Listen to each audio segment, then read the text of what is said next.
Hello' guys, আজি ছট পূজা, সেইকাৰণে সকলোলৈ শুভেচ্ছা থাকিল দেই। আজি তাকে মই ছট পূজাৰ স্পেচিয়েল এইটো ঠেকুৱা আৰু এবাৰ বনাইছিলোঁ। তাকে এবাৰ চেনি দি বনাইছিলোঁ, এবাৰ গুড় দি বনাম। কেনেকৈ বনাওঁ চাই থাকক। প্ৰথম ইলাচিকেইটা খুন্দি ল'লোঁ ভালধৰণে, গুটিকেইটা উলিয়াই। ইয়াত দিছোঁ এবাটি আটা,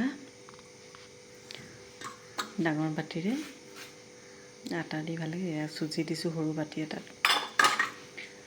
মানে 1/4। তাৰপিছত দিছোঁ ড্ৰাই ফ্ৰুটছ আৰু আপোনাৰ ডাব নাৰিকল যে সৰু সৰুকৈ কাটি লৈছোঁ, অলপ সানতে দি দিম মানে। এতিয়া মুখত লাগে যে খাওঁতে বৰ ভাল লাগে। এনেই ৰুকি দিবও পাৰি, মই মিহি মিহিকৈ কাটি দিছোঁ।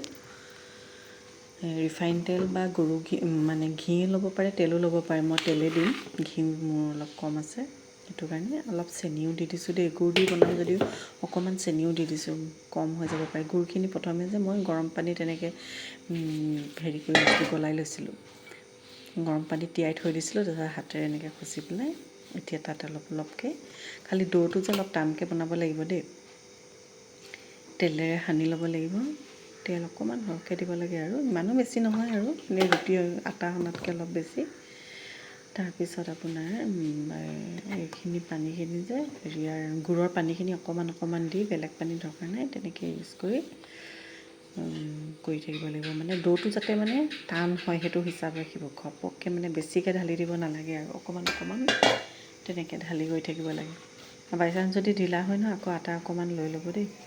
টান টান হ'ব লাগে। এইকেইটা সাজ মোৰ সাজ নাই যে, মই কাটা চামুচ দি এনেকৈ চেপ দি লৈছোঁ। যাৰ সাজ আছে তাৰ বেছি ভাল হয় বাৰু। মই এনেকৈ চেষ্টা কৰিছোঁ আৰু বনাবলৈ।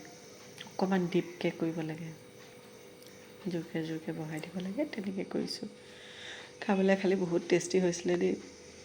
মই বেছি বনোৱা নাই, 10-15 মিনিট বনাইছোঁ আৰু একদম ল' ফ্লেমত যে সময় লাগে ভাজি থাকিব লাগে। হাই ফ্লেমত দিলে ভিতৰটো ভালকৈ ভাজি যায়।